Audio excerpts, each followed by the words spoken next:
সুপ্রিয় দর্শক শ্রোতা, গত রাতে ভোর 4টার সময় যে চোরাই জ্বালানি সিন্ডিকেটের অভিযানে 2500 লিটার তেল জব্দ করা হয়েছে, সেই গাড়িটিকে কিন্তু এখন প্রশাসন কিন্তু নেকমোড়ত যে হাইওয়ে পুলিশ স্টেশন রয়েছে সেখানে কিন্তু নিয়ে যাচ্ছে।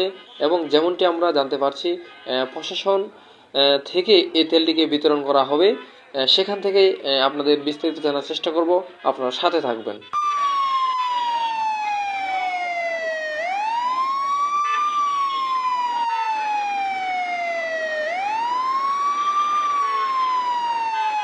ঠাকুরগাঁয়ের রানসংখেল ও হরিপুর উপজেলার দীর্ঘদিন ধরে সক্রিয় একটি তেল চোরাচালান সিন্ডিকেটের বিরুদ্ধে স্থানীয়দের উদ্যোগে বড় ধরনের অভিযান পরিচালিত হয়েছে।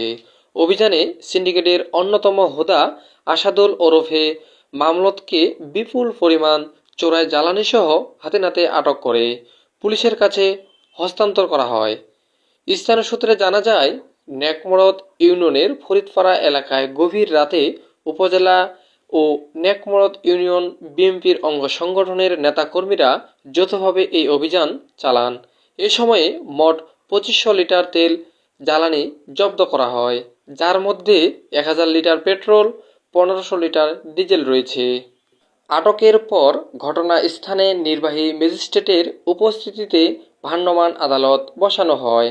আদালত পশ্চিম বনগাঁও বাজারের একটি মিনি পাম্পের মালিক আসাদুল জামানকে 10,000 টাকা জরিমানা এবং 3 মাসের বিনাশ্রম কারাদণ্ড প্রদান করেন।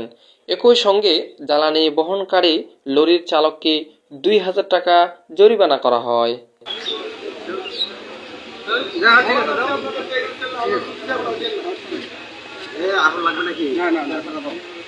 নির্বাহী ম্যাজিস্ট্রেটের উপস্থিতিতে জব্দকৃত তেল সরকারিভাবে জব্দ করার পর নেকমোড়ত হাইওয়ে ফিলিং স্টেশনে ফুয়েল কার্ডের মাধ্যমে বিক্রি করা হচ্ছে। স্থানীয়রা জানান, চোরাচালান রোধে তাদের এই ধরনের উদ্যোগ অব্যাহত থাকবে। সংশ্লিষ্ট মহল ও সাধারণ মানুষের এমন সক্রিয় ভূমিকা প্রশংসা করছেন।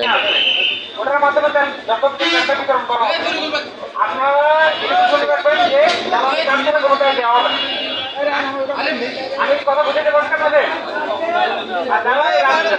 আপনাদের, তারা কিছু রাখেন, কারণ বাইকে ঢুকতে হবে,